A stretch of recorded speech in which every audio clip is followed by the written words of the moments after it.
இந்தியாவில் இருக்கிற எல்லாருக்கும் ஒரே டைமில் சேலரி ஹைக் கிடச்சிருக்கு. அதுதான் இந்த ஜிஎஸ்டியோட மாடிஃபிகேஷன். என்னென்ன ப்ராடக்ட்டுக்கு எவ்வளோ அர்லியர் ஜிஎஸ்டி இருந்துச்சு, இது எவ்வளோ சேஞ்ச் ஆயிருக்கு அப்படின்ற எல்லாத்தையும் இந்த வீடியோவில் பார்க்கலாம். First one, butter, ghee, cheese, paneer, milk, இது எல்லாத்துக்கும் அர்லியராக அரௌண்ட் 12-18% இருந்துச்சு. இப்போ அதை 5% மாற்றிருக்காங்க. அட் த சேம் டைம் யூஎஸ்டி மில்க்குக்கு எல்லாமே 5% இருந்துச்சு, இப்போ 0% மாற்றிருக்காங்க. அதே மாதிரி பிரெட்டு, சப்பாத்தி, ரொட்டின்னு சொல்லிட்டு நீங்கள் ஒரு ஹோட்டல் போய் ஆர்டர் பண்ணுற எல்லாத்துக்குமே அரௌண்ட் 5% சார்ஜ் பண்ணிட்டு இருந்தாங்க. இப்போ அதை 0% மாற்றிட்டாங்க. சின்ன சின்ன கார்ஸ் அண்ட் மோட்டர் பைக்ஸ் இதெல்லாம் லெஸ் சிசி இருக்கிறது நீங்கள் வாங்குறீங்க அப்படின்னா அர்லியர் 28% இருந்துச்சு. ஆனால் இப்போ அதை 18% மாற்றிருக்காங்க.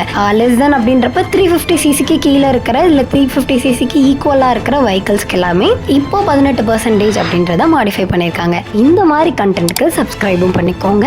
அடுத்து நான் இந்த டாபிக் பேசணும் அப்படின்றத கமெண்ட்லேயும் மென்ஷன் பண்ணுங்கள். தேங்க்யூ.